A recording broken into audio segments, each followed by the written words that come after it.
Welcome, everybody. Welcome to today's webcast. Thank you once again for joining us. Maybe if you'd like to put a note in the comments where you are from. It's always fun to see which countries people are joining us from and who of our friends are with us. Good to have Mike and Sue with us from Bridgenorth. Sue is out of hospital and enjoying her new hip. Well, that's wonderful. She's been looking forward to having that for a long time. So quick and speedy and good recovery, Sue. Many blessings to you.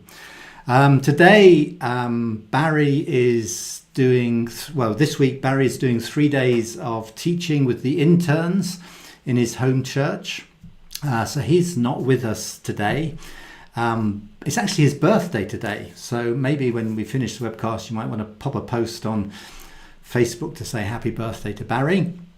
But today it's an absolute delight to have a special guest, Camille Icely, with me. I'm going to bring her in now and introduce her. Here she is. I met Camille a few years ago, a couple of times at a school of ministry in Manchester, where I was teaching. And one time I think you were a student there, and another time you were kind of working alongside them there. And I got to know Camille and just touch her beautiful heart and hear a bit of her story.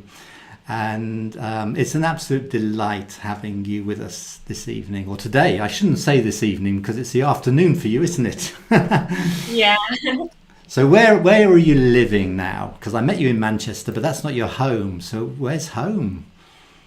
Yeah, although Manchester feels like a home to me, because I was there almost 5 years. But my home is Summerville, South Carolina. I was born here, traveled, and then moved back here in 2019. Okay.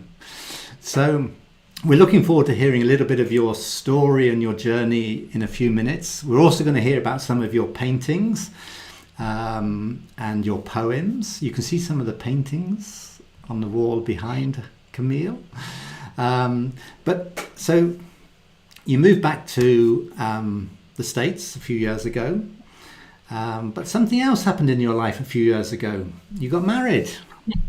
Yes, yeah, 2016, we got married. Yeah. My husband's British, and we lived for 2 years in England. And then once my spouse visa needed renewal, we decided we would hop across the ocean and spend a few years over here. Okay, so how's that Brit doing in America? Has he got used to it yet? I think so. Yeah, he really loves it over here. And yeah, I know he and me, we both miss our friends and family over there very much. And then I know culturally as well, I'm sure there's a lot of stuff he misses, because I think like I didn't realize there was a lot of stuff I missed about just being an American Yeah. overseas. And then when I get back to America, like find it come out in me, get Yeah. connect to my roots. But Yeah. yeah, so he's doing really well, and he's really enjoying it. Good. Good. And does he miss fish and chips and mushy peas and that sort of thing? I'm sure he does. We have a local fish and chips shop here that was actually opened by two English guys. So they came over, and it's called the Codfathers, and they've opened a fish and chip shop to taste just like what you get in England. But I haven't had it yet. He has gone a few times. Okay. I haven't asked him, but I'm sure it doesn't taste exactly like England. I don't think nobody Ah, it's a do it great name. like The Codfathers is a great name for a fish and chip shop. it is. Yeah. So what does life look like for you now? You're married, you've got a young son. What does your Yeah. life look like, sort of job-wise, work-wise, family-wise, church-wise, whatever-wise? Yeah. So in 2022, we had our first son, and our only child at the moment, other than our dog. But so he's a year and a half now, running around, and I spend most of my days as a stay-at-home mom. On Tuesdays and Thursdays, he works, or I work, and he goes to stay with his grandmas, and they watch him. But on Tuesdays, I work from home, and Thursdays, I work in a downtown arts center at a local artist cooperative called the Carnes Crossroads Artist Cooperative. And it's located right in downtown Somerville, which I really love because, like, it just like really connects me to the other artists that are Hmm. local to the area. Yeah. And yeah, I've just met some incredible people there. I often see some of your pictures, your photos of you working in your studio down there, and some of the other things that are going on. It looks an incredible place. Yeah, yeah, it is. And church wise, I go to New Day. I've gone to New Day for several, like before England. I went there when it was like a small group of like 30 people, and now it's like grown so much. But yeah, I still love my church very much. But I'm involved with a mom group there too, which has been really fun Oh, because great. Jonah has a lot of little friends his age. Yeah. A few years ago, 2016, actually, I was over at your church doing a Father Heart school. I I think remember I was in England. And I was like, you "You were have in Mark England. Guido." And Scott and Stephanie, very good friends. I've got to know them well in that time. Yeah, they're Yeah. amazing. So, Camille, your artist business or your artist work is called Sarah Camille. Sarah Camille Art. Sarah Camille Art. You can see it on Facebook, folks. She's got a website. I would just encourage you to go and have a look at that, yeah, and see some of the things she's been doing and involved with. But um, obviously, we're calling you Camille today. That's your name, but your artist work is Sarah Camille. There's a story behind that, isn't there? There is, yes. Do you want to tell us? This is kind of getting into the meat of the story, folks. So, Mhm. do you want to tell us a little bit? Well, tell us as much as you want to about that story Yeah, and that journey, and yeah, just take us through it as you want to. sure, I'd love to. I love to tell this story like in the form of a story. So, and it's on my website too, the story, and this is kind of how it's written. But I like to say, Sarah was a young girl who grew up playing in the woods. She loved outdoors, finding bugs, reading fairy tales, and just being a daughter, and that carrying that innocence of a child. And then when Sarah became around, I think I was around 9 years old, a great tragedy occurred in her life. She kind of lost her father, and just a lot of different things happened in life. And it was over a span of a good, like, probably 10 years.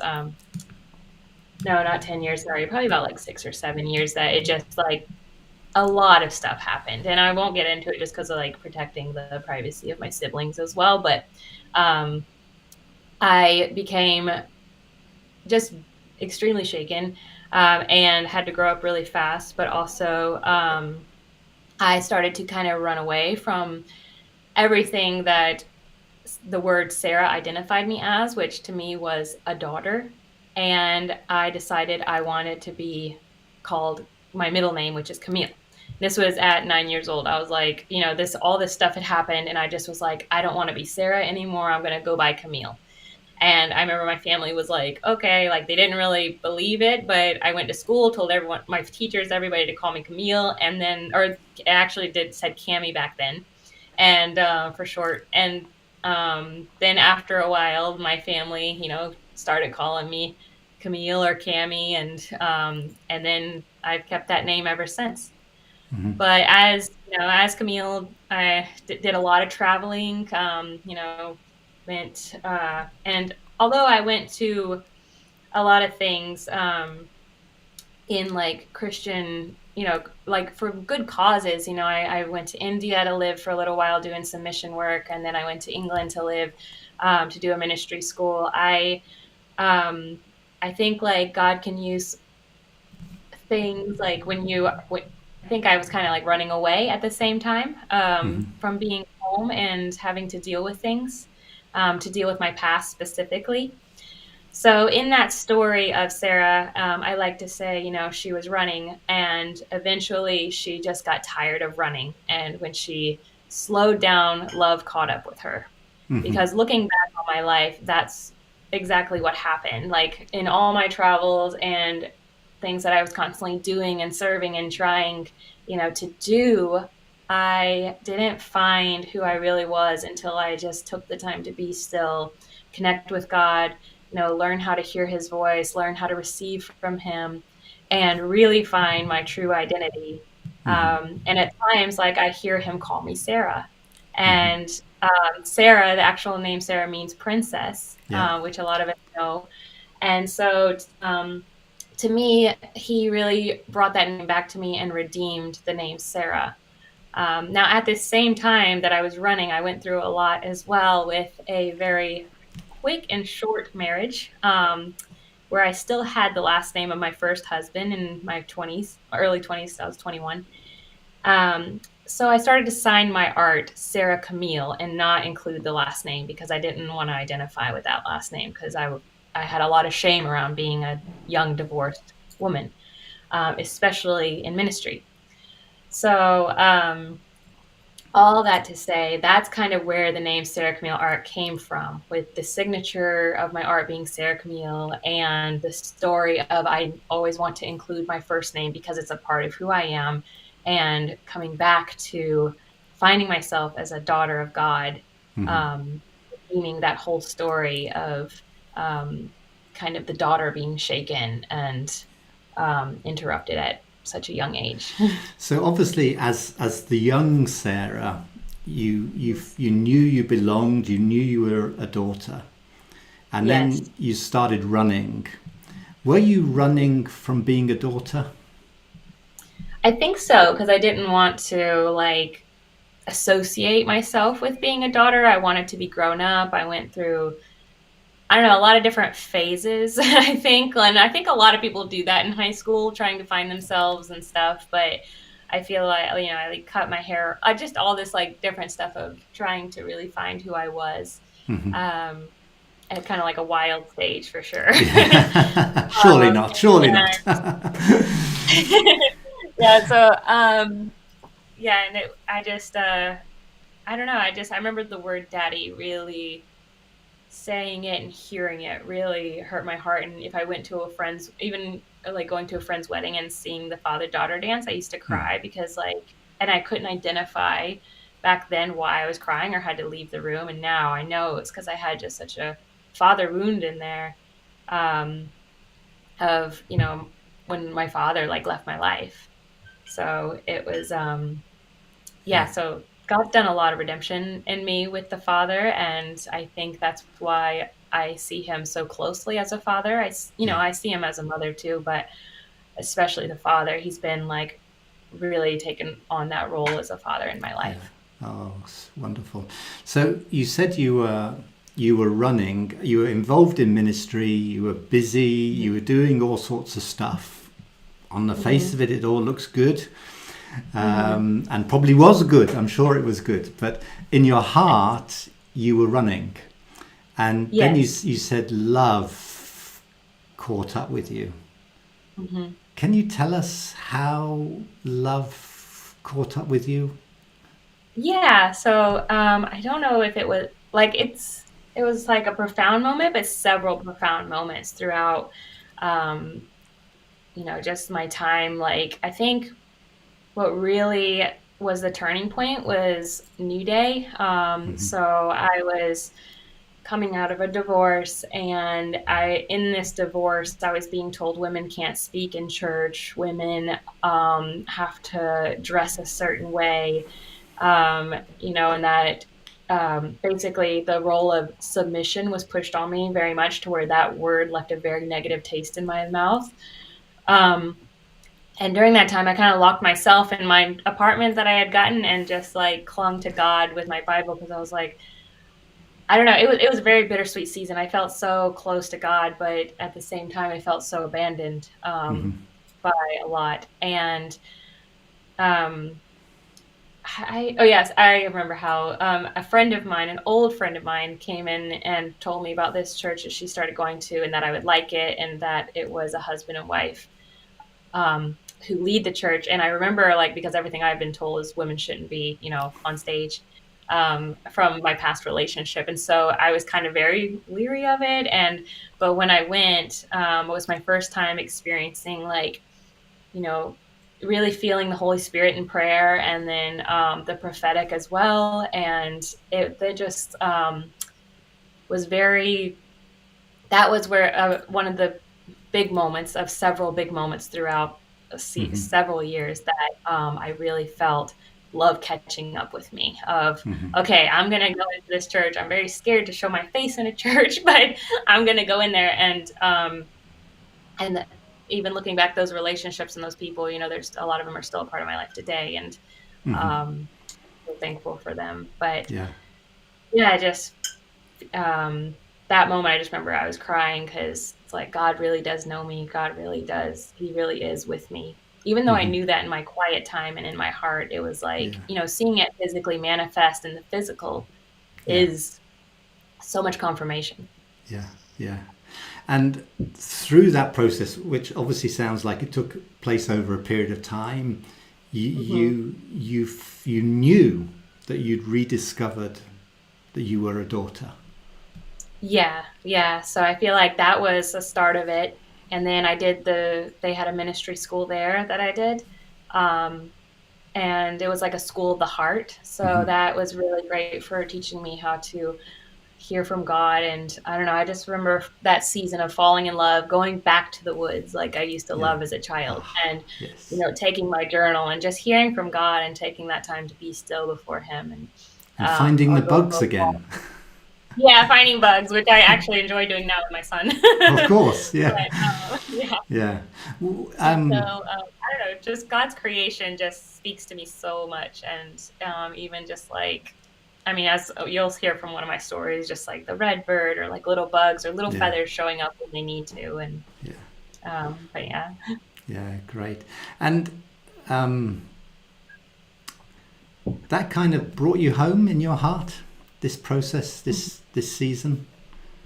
Yeah. And I think even though traveling for me might have been running away from like dealing with the past here, like some family stuff, I, God always met me where I went, Hmm. and I did feel called. Like, I know for certain I felt called by God to go to India and called to go to England, Yeah.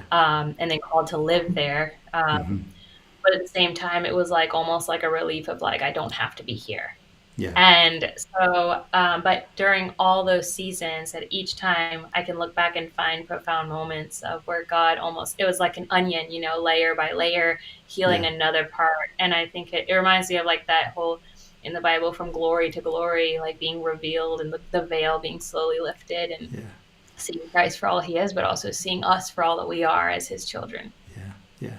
So this process, working through the stuff of your heart. I mean, I know that it's something we do, but it's not always easy. It can be very Yeah, painful it can be because definitely very painful. it's really going to those deep places, and that's clearly your experience too. Mhm. Yeah. But through them, you've experienced the healing and wholeness. Yeah, it's like if you were to get a horrible, splinter, or worse, like I don't know, a huge thorn in your arm, and you let it heal. Always feel like inner healing is going and removing that thorn, and it's gonna like rip the flesh a little bit of what he has healed around it. You've gotten infected, but then once you remove it, you can begin to really like put the salve on it that needs to heal it, put love Sure. there, and heal Yeah. it properly. So, is there anything you can say, tell us about the heart struggles that you were going through? I feel like like I said, it's like a layer by layer thing, because Yeah. they still um, flare up. Sure. I get healed and I feel very healed, and then I get married, and it's a whole bunch of new ones that come up. Those buttons that, get pressed that bring things to the surface of like, especially I think when you deal with trauma in the past. Yeah. And I know I think everybody has trauma to some degree, but when you live with trauma, you get married, there's going to be new stuff that surfaces, and it's like, okay, what is this from? Let's find the root. Let's go to God, to Holy Spirit, to reveal it and heal it. But I don't think, for me, healing has never been a one and done thing. I know God does heal like that, but for me, it's been a journey. Yeah. And then when I became a mother, it was a whole nother cycle and Yeah. learning to heal and refinement. Yeah. No, I think that's the story that most people would identify with. You know, the going deeper of, allowing our Hmm. heart to constantly be changed by love. So Yes. if we'll come to your pictures in a minute, because I know we want to have a look at those. Um, if if there was recognizing that the journey is not finished yet, Camille, you're still we're all in that process. If we had a before photograph and a now photograph, what would you say is the biggest difference in your heart? I wish I had it with me, but I actually found in this old box a photo of me with a poem that I had written that I totally forgot about in high school. And I read the poem and I was like, wow, this is prophetic in itself. Like, Mm-hmm. it was called Angels and Demons. And it was just about, like, for me writing that poem, it was just about me feeling like, I don't know, just living in more darkness than Mm-hmm. anything. But I just remember the last line of the poem is the angel still inside, just very hard to find. Wow. And I felt like I read that, and then with it was a picture of me, and I just had this, like, I don't know, I was wearing like this hooded cloak and just trying to be goth, kind of like that look. And I was just, I don't know, when you asked me that question, that's what just came to mind because I just That's good. recently found that like 2 weeks Yeah. ago. I And I was love like, that so that would be sentence. definitely a very extreme before Yeah. picture. Um, yeah, it was quite a good poem. Like, but I think I wrote it when I was probably 16. Wow. um, Yeah, I like that that last sentence. line, and The I was like, angel wow, is the that angel was is just, still inside, but is hard to find. That says it all sometimes for us. yeah, Yeah, yeah. yeah. And so you went to Manchester to the School of Ministry, which is where we met, and you went Hmm. through the School of Ministry as a student, as a participant, and then Hmm. you came back a few years later and were kind of part of the team. Is that right? Yeah, I came back as an intern, Yeah, probably about, I think it was like almost a year later, not a full yeah, year, but almost, yeah, almost a year later. yeah. And I remember meeting you both times, and the second time, just noticing there was a change in your heart and thinking, wow, this is amazing. And, I Yeah. just want to encourage all of you guys that are watching this webcast, the change Camille is talking about in her own heart, that, that can happen for all of us. We've all got our own story, our own journey, and the Father takes us on our journey and brings us to a place of healing and wholeness. And, if you're watching this, I just want to encourage you and give you hope. And I think you would want to do the same, wouldn't you, Camille? Give people hope that, you know, it might be difficult, it might be challenging, but if you hang on in there, it gets Yeah. gets better. Yeah. Yeah. Definitely. And continue on the journey and, Yeah, don't get, stuck or stagnant. Just keep yeah, flowing, keep keep moving. moving. Excellent. Now, you are an incredibly creative person, I Mm. think. Yes. And I just want to tell folks a little story, and then we'll get into seeing some of your pictures. But I was doing a Father Heart school in the UK in March this year, and one morning I was talking about forgiveness, and we'd had a really good session, and we were just having a coffee break, and then we were going into a whole time of ministry and giving people time to process and forgive, and let the Holy Spirit really work in them and bring them to that place of letting go. And in the coffee break, I looked at my Facebook page, and Camille had posted this picture. Do you want to tell us what you wrote? Have you got it there?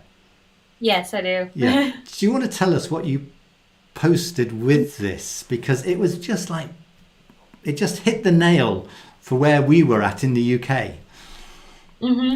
Yeah, so this was a sketch inspired by just some morning time with God, something I was really feeling Him showing me and put on my heart. So I began to write down, and draw this. And I wrote, When sketching this, I felt that God wants to pour out something new, but there are rocks in our hearts that are hindering us from receiving. These rocks sit upon us like a cage, one that we think will protect us, but in the end keeps us trapped from experiencing all of who we are meant to be. Forgiveness is the key that we hold in our hands to unlock this cage. Forgiveness does not mean that we have to have a relationship with the one that we've forgiven. We can, but we don't have to. Forgiveness is often not a one and done thing, it's a daily practice. Forgiveness puts the power back in your hands to set yourself free, to establish healthy boundaries, and to begin to heal and restore the wound that was left on your heart. Forgiveness is not an easy thing, but it's for the bravest of us who walk the narrow path. For the world tells us to harden our hearts and hate the enemy, but God calls us higher to live from a place of love, so much so that we are to love our enemy. Forgiveness is what loving the enemy looks like. It may not change them, but it changes everything for us. Wow. I mean, I put that picture up in the Father Heart School, and I read that out. And Glennis, who's on the webcast this evening, she's just put a comment. I remember that time clearly, but it was just incredible because, bearing in mind we've got a 5-hour time difference. You put that up. You must have popped that up quite early in the morning. But I think Yeah. you remember I remember you saying to me that you'd actually felt you should delay putting it up. Is that right? Yeah, yeah. I can't remember exactly, but sometimes I'll go to post something, but then I wait and post it later, or usually I'll just post something right away if it's not a sketch like that. But if it's an encouragement, sometimes I don't know. I just feel those little nudges, of Yeah. don't post this yet or post it later. And that was just such a wonderful help for us, in England that morning. Now you keep referring to this as a sketch. To me, that looks like an Hmm. amazing picture. Oh, thanks. It's like a sketchbook painting. It's only a sketch. So before we move on, I've just got one more question before we move on to talking about some of your paintings. Um, you're obviously very, very creative. I think you are. Have you ever met anybody who is not creative? I have met people that say they're not creative, or they say, "Wow, I wish I could do what you do. I don't have a creative bone in my body," things like that. And I always want to encourage them, like, you do, like, our Heavenly Father is the creator. And, just like a child, like, his DNA is in our body, we are created in his image. We are all made to create, and it just looks different for everybody. So that's almost like if Monet were to go look at Picasso and be like, wow, I wish I could do what you do, or vice versa. And they can't do what they do, but they each have their own creativity inside of them to burst forth, their own style. And sometimes they just haven't found their style yet. And it might not be painting. It could be other forms like music, or, just writing, poetry, things like that. So, or more, like, I like to design jewelry, like I that's another know, I've way I like to seen. be creative. And my husband likes to write music, so it's just like Okay. there's so many facets to creativity, and I really believe everybody is creative. Yeah. And would you say that as you've been on this journey with Father and as your heart has been healed, you've discovered more of that creativity in you? Definitely. For me, creativity connects me to God. So it's almost like I can hear from God when I journal, or when I like be still, or like reading. But when I paint, it almost like a portal opens, and I can hear from him much more clearly. Sure. Maybe not in the beginning. The beginning sometimes feels like a chaotic mess. Like I'm almost getting my own emotions out of my spirit. And then it's like he comes in and starts speaking to me. Sure. And sometimes my poems feel like that too. But so painting has always been therapy for me. Like just, dealing with trauma in the past and things that have happened in life and different seasons that I've gone through. It's always been like my way or one of the ways, but one of my favorite ways to connect with God and hear from Sure. him, and just to be still. So you got any practical tips for people who are struggling to find this creativity, whether it's cooking or music or flower I would arranging just or photography? Have you got, I would say go for it, because I think if God put a desire in your heart or curiosity in your heart, especially for something that's creative, He's put it there for a reason, and it's a calling that's in you, trying to birth out of you. So I've taught prophetic art in the past of hearing from God, and I did it with finger painting, because Okay. I think like getting to the childlikeness in us, we can, receive from God easier, because we are, tapping into the child within us. Yeah. And when you finger paint, you let go of all that need to be perfect, and Okay. so Yes. it kind of like allows you that freedom to be a child, to be messy, to not worry about fitting inside the lines, but just to be free and see what comes forth. Yeah. Um, so that's one way that I think is a fun way to explore your creativity, is finger Yeah. painting. Yeah. I was hearing what you were saying. Don't worry about the mistakes and don't worry about the mess. Yeah. Yeah. Let's move on. Look at some of your other pictures, and really, I'm just going to let you explain the picture, read the poem if there is one to go with it, and just tell us. Okay. Yeah. I think we've got about 6 or 7, just to sort of have a look at. And here's the first one. Okay, so this is an old one of mine, but she's very special to me. She's a watercolor painting, and she's called The Daughter. This one was painted right after my first season, I think in iDestiny, which is the ministry school that was in Manchester, and just like coming to that place of inner healing.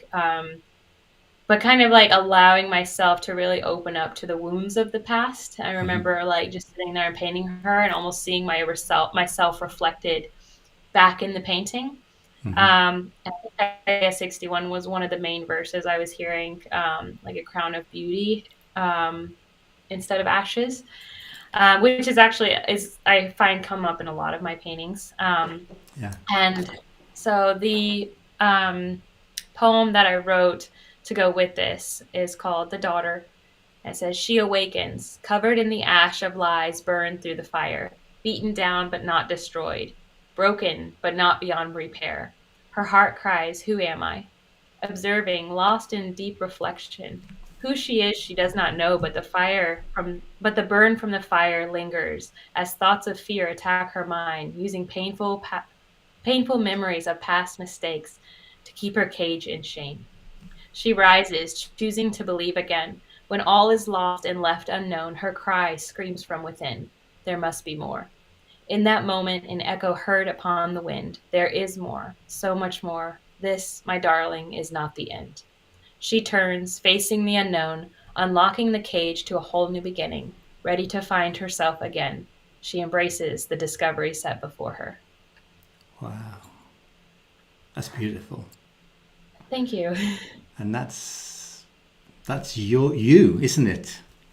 Yeah. That's you. Looking back and reading those, it's like, it almost gives you like a broader picture, like seeing faith fulfilled almost. Yeah.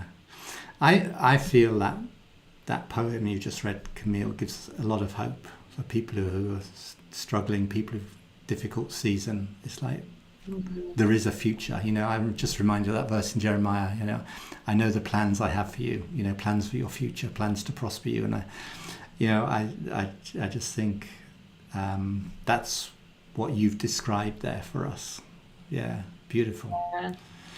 That's one of my favorite verses too. It's the very first verse I ever heard like God speak to me through. Wow, beautiful picture. So watercolor, you're mainly oil paintings, is that right? Or do you I'm do mainly everything? acrylic. Yeah, Acrylic, no, yeah. mainly Okay. acrylic. I do some oil and some watercolor, but mainly acrylic. I do Yeah. prefer acrylic. Okay. I know we do have another artist watching this evening.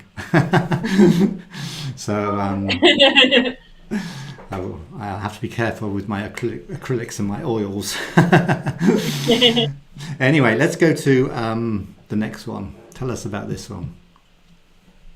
So this one is called Open Doors, and this was painted in 2014, which was the year I felt God calling me to move to England, but I didn't know how I would be moving to England. I'd already finished iDestiny in 2013. I was in America for a very kind of a weird in between season for a few months. And every time I would worry about the future or about how I would get to England, because it's like I knew in my heart I was going to be living in England soon, I would see a redbird. And it would Hmm. be every single day. And I really think it was every single day of 2014, I would see a redbird, like a cardinal, fly across. And one time it was even like at the beach. It's just like weird places.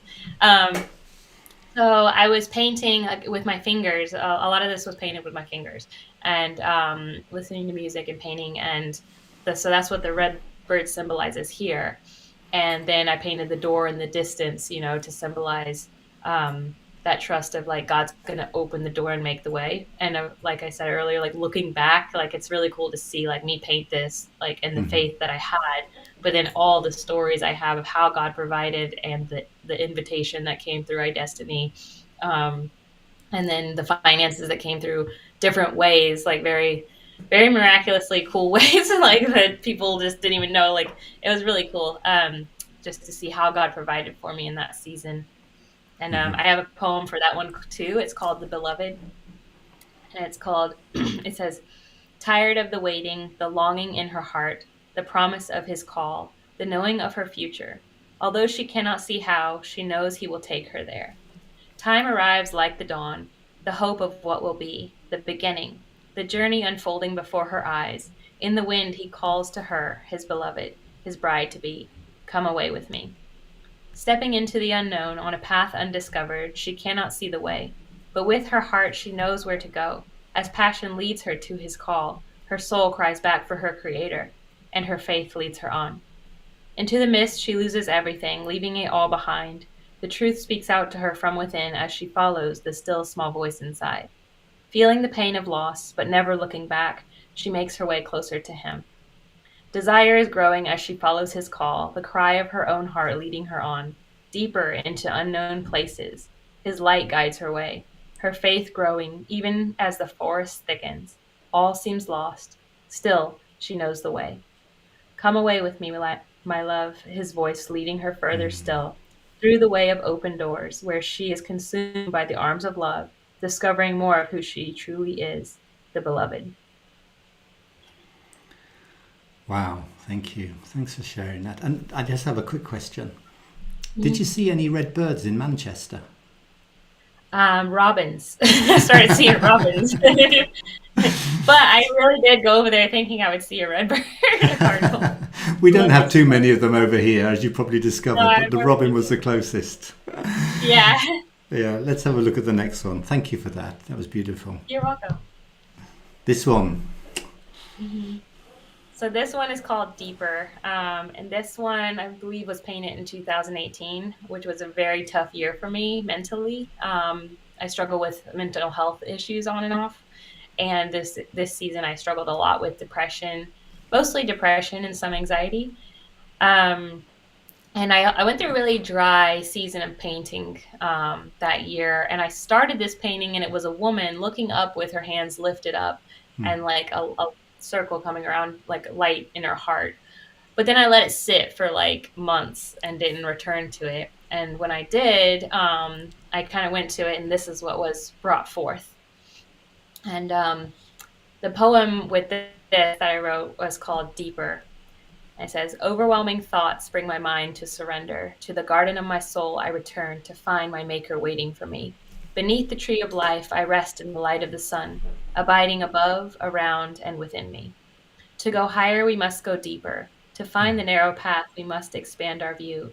And as creation sings your truth, like the birds, I too will trust only in you. Gently you knock on the door to the depths, but as I who stand holding the key, facing the fear of unlocking chambers I've hidden for far too long, afraid of releasing the darkest parts of me. But instead of your darkness being released from this place, I find your light comes rushing in. It breaks the dam of my own failed protection, releasing your river to flow once again. To go higher, we must go deeper. To find the narrow path, we must expand our view. And in opening my heart in its most vulnerable of places, still, I find every part of me existing in you." Wow. So, like I said, it was like painting and writing is always my therapy. I always think of like David in his Psalms, like, Yeah. just kind of seeing the beginning of Psalms, some turmoil, but it always kind of guides him back to truth, Yeah. where God meets him. I find this a very stunning picture, Camille. It's Thank beautifully you. stunning, and you know, I can just see so much in there of the promise and life coming, you know, life coming forth. You said it was a barren, difficult time, but you know, you've got that tree growing up in the middle. It's a sign of, you know, new life coming. Yeah. Yeah, gosh, thank you. So my artist friend in the UK, Johanna, she says hi. So there you go. Okay, this one is another picture I find very stunning, and I see so much in this. And I know this particular picture comes at a very significant time in your own journey. So take us through this one.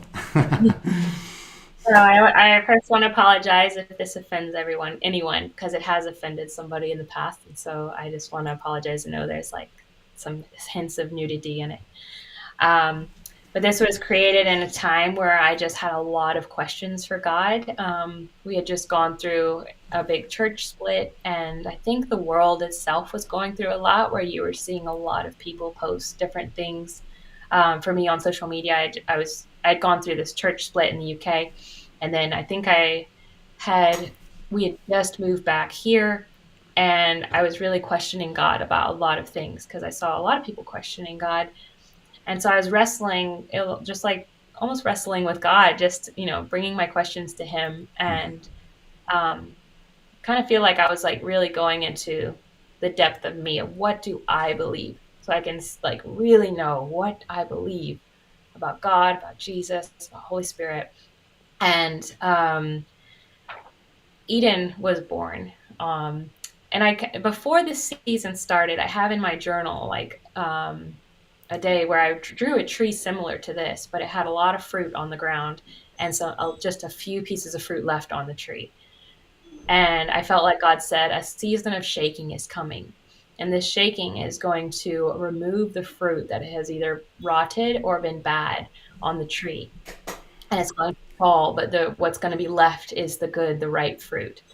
And so I knew, like, seeing that tree, it always reminds me of that word and that promise, because the shaking was a very hard, long, long season.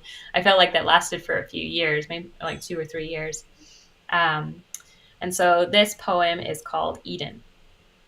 And it's connection, intimacy, unity, what makes us humanity. But when connection is broken, our wholeness is fractured, and something in the soul tries to fill the void, the missing links.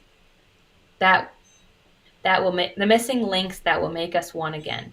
One in ourselves, mind, body, and soul. One with this earth we were created from. One with our Creator who restores us to it all. He who is searched for in books and scrolls, and fully found when we seek within the great circle with no beginning and no end. We've been living in the illusion that there is an us and then, when all of humanity has been designed to only ever abide in Him. God of all creation, the infinite circle, it's in the heart we find the journey, and in that connection we begin our reconnection, in following the sacred path of light and love and transformation, refining us back to our true design, in a slow awakening of who we are, lifting the veil until we finally see that holiness has always been our true identity. And in this realization, we find ourselves fully abiding in union and love, ever flowing from our eternal source, the great I am. This is Eden. And I always think of Eden as like the perfect image of what God made humans to be, walking in that garden with Him of complete union, nothing in between us and Him. Yeah, yeah. No, when you sent me this picture, I looked at it and thought, wow. I mean, I'd seen it on Facebook before, but you know, I saw the tree of life. I saw the lion of the tribe of Judah. I saw the Holy Spirit, and I saw us being in Christ, and surrounded by that beautiful rainbow colouring that you've done.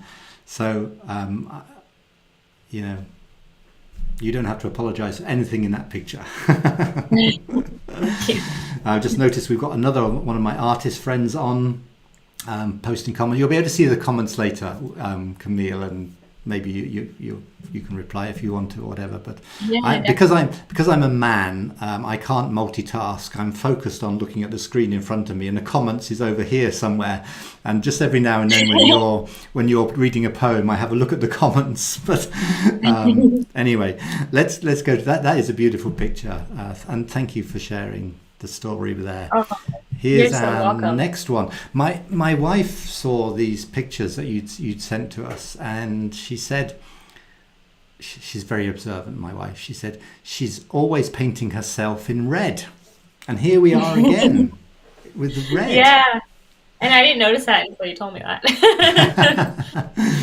So tell us about this one. Okay, this one's very special to me. And I feel like anyone that has given birth to a child can relate to this. Going through labor, it really does completely change you. And you kind of have to, or you're reborn as a mother, but I don't know, it's like you really do feel like you were somebody else before having a baby and somebody else after. But just to go on a little bit of story of my first pregnancy. So I was really believing. I trusted my body 100%. God made my body. I did everything I could to have a natural labor, and I believed in the supernatural. What is it, supernatural birth. I read that book, and I Hmm. believed, no matter what, my body knew what it was doing, and I would have this baby.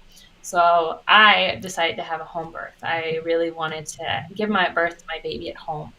And during my seasons of pregnancy, it was really beautiful. I had lots of promises from God that I felt, like verses and such, that I would like read over my baby, or go for a walk and like listen to. And um, so fast forward to, we passed the due date 2 weeks, and then when I did go into labor, it was a very long labor, and it totaled to 37 hours. I ended up having to go down to the hospital, and I think around like maybe the 30-hour mark, and um, then my baby was actually like stuck behind my pubic bone, and they had to vacuum extract him out, which took 2 turns. It was very traumatic, and it caused like a gash in his head, which healed fine and didn't cause harm to him. It was just very scary. Um, but he was born, and the miracle happened, and it was beautiful. But the hardest part of it was afterwards, because I had a very, very slow healing. My bladder just completely stopped working for 2 weeks. So I had to go home with like a Foley, and I couldn't, my pubic bone had been detached a little bit. So I couldn't stand and hold my baby. And as a new mom, you just want to be able to carry your baby and hold. I couldn't stand up to even like very long to change the diaper those first 2 weeks. So my husband was a huge help. And so was my family. Um, but I have never felt that broken. I'm always been a very I love like the gym and fitness and walking and running. So like to be that broken in my body, but also like the surge of hormones going through me, and just crying over everything. I felt like completely broken. And there's no time, because I was always somebody that started my day with journaling with God, and during that season, you don't have the time to even sleep. So, I think a lot of um, people will identify with that. yes, I know. As only moms can really identify with this. So, it was a very, very hard season. Postpartum for me was very hard. Labor to me was, the labor was hard, and the unexpected way that it ended was hard. But for me, it was a few months afterwards. So this painting was my first time returning to the canvas since having my child. And I really, at first, didn't know what I was going to paint. I just went with colors. And then the bird came forth. And then after the bird, I went another day and painted the woman. And then I wrote this poem. And so this painting is called From Ashes. And the reason I wanted to share the story is because I feel like this can relate to anyone going through a very tough transformational season, no matter if it's postpartum or something completely different, because we all go through seasons like that. Um, but one more thing I do want to say is it did make me wrestle with God a little bit in this season too, because I'm like, why did this not happen the way I believed it to happen? So the poem is called From Ashes, and it says, all I am, all I've known myself to be, broken and shattered, stripped of my identity. Even in you, O God, my faith is being tested, for the chaos of life has become so loud, I can no longer find the place inside where your still small voice is found. Clinging to what hope I have, every day feels like something more to overcome. My strength is fading, my light growing dim, for my whole world has been undone. Spirit, mind, and body, once so connected and whole, feel so foreign, so broken, shattered to the depths of my soul. Who am I, O God, when I cannot hear you any longer, when my cries and prayers go unanswered and all my world seems somber? Feeling defeated by my own transformation, like rubble left upon the ground, and the only seed of faith I have reminds me that I am already found. For you are with me in this place. Your wind blows upon the ashes where I lay, resurrecting the flame to life once again, held in this broken jar of clay. For I was never forsaken in the darkness. My unanswered prayers didn't go unheard. And as your love revives me to life once again, like the phoenix, I will rise a new and stronger bird. So yes, this painting is very special to me. And thank you so much for sharing that intimate story, of Yes. the birth and the difficulties and challenges, and then what came out for you. And I think for other people, that's the same sense of hope as well, that, our prayers never go unanswered. He always hears, He always listens. And, I think a question a lot of people ask me is, why is this happening? And we sometimes never know the answer to that why.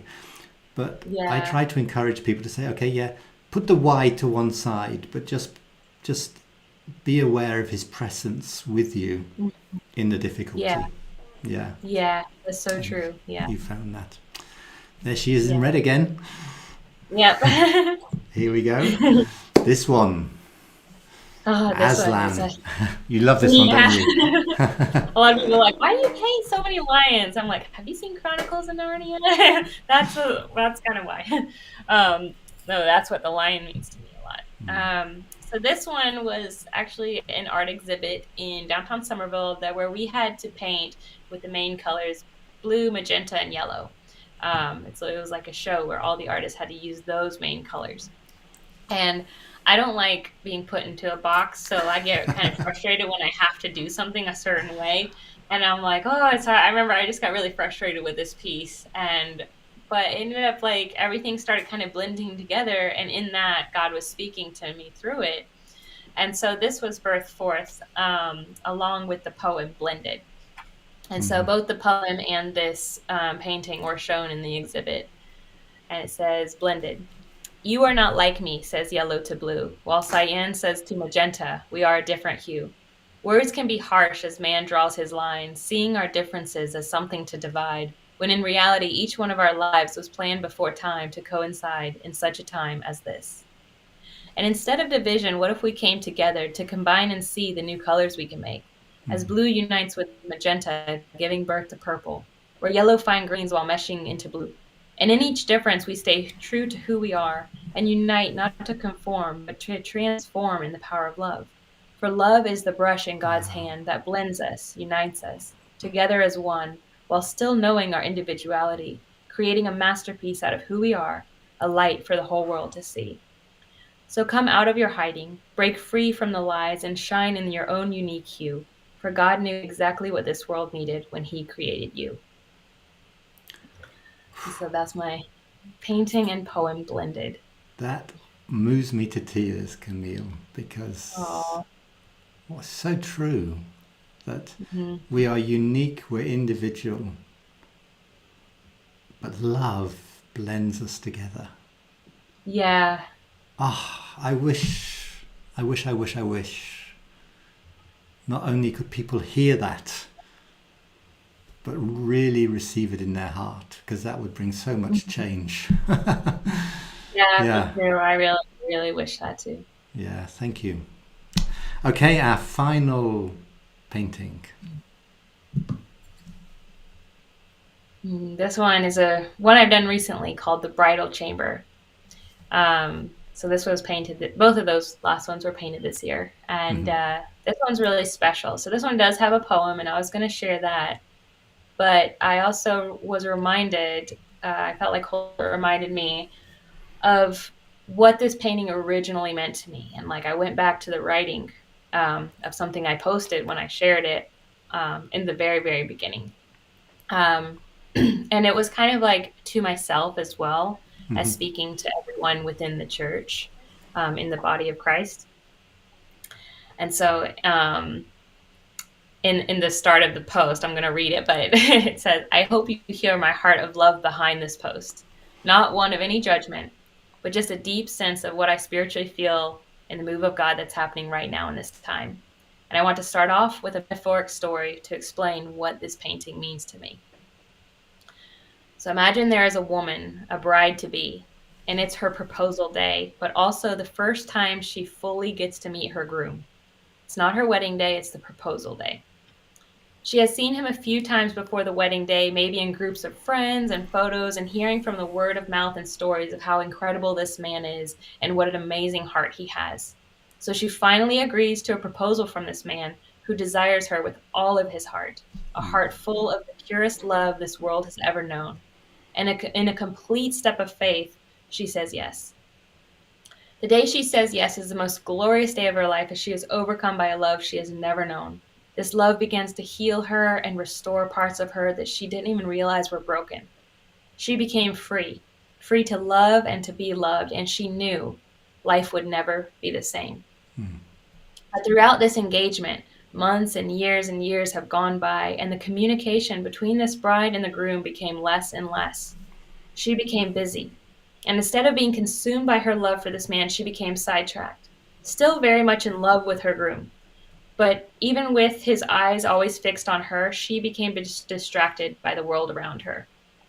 Their relationship, which was once wild and exciting, became a checklist of checking in and reading love letters that he has written to her in the past.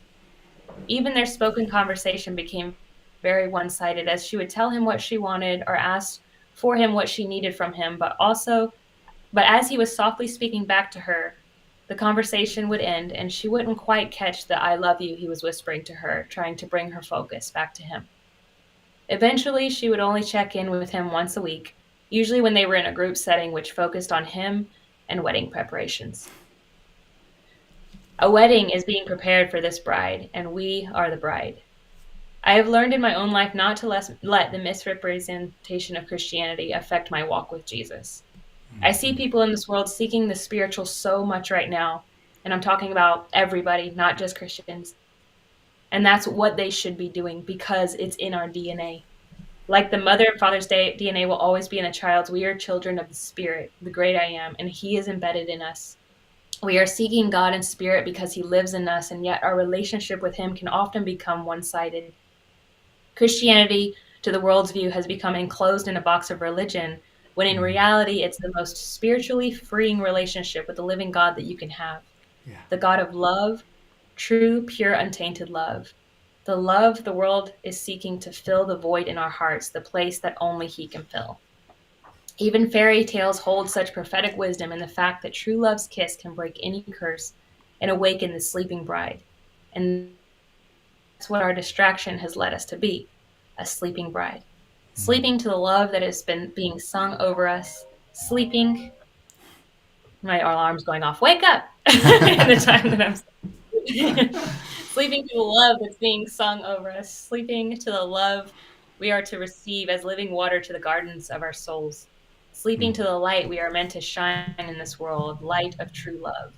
We are designed to live from the Spirit, from the kingdom of heaven on earth, but God is one of patience, grace, and love, and He is not going to leave us because we stop talking to Him or hearing the song He is singing over us. He is just waiting for the chance to kiss our sleeping lips to bring us back to life once more. So I speak to you today, awaken. Your wedding day is approaching, and it's time to get ready. And so the verse from Song of Songs, "Arise, my beloved, and come away with me, not just to church or to read the Bible, but to the secret place of your heart where he dwells. And if you follow the call knocking upon the door of your heart, you will find it's not him asking to come in, but inviting you deeper within yourself to the place where he dwells as one with you in spirit, the place that we find our union with him, the bridal chamber." And that's what this title means. Yeah. Wow. That's a beautiful, beautiful picture. Thank you so much. Yeah. Wonderful. Yeah, that one's quite a large thing, but I really enjoyed creating it. Yeah. Yes. Wow. Thank you so much. Oh, you're so welcome. Oh, I forgot to read the poem. Sorry. Oh, yeah. Come on, So you it's must have called the poem. Go on. Destiny. Destiny is unfolding around me. I hear its promise in the quiet place. I see the vision with eyes closed, drawing me deeper as I make the space. To venture the uncharted waters of my soul, I sail into its unknown. I plan my way with open hands so I can let go but also receive. For on this journey of transformation, the flow of the Spirit beckons me. Am I on land or am I in sea? I don't know. All I know is I'm right where I'm meant to be.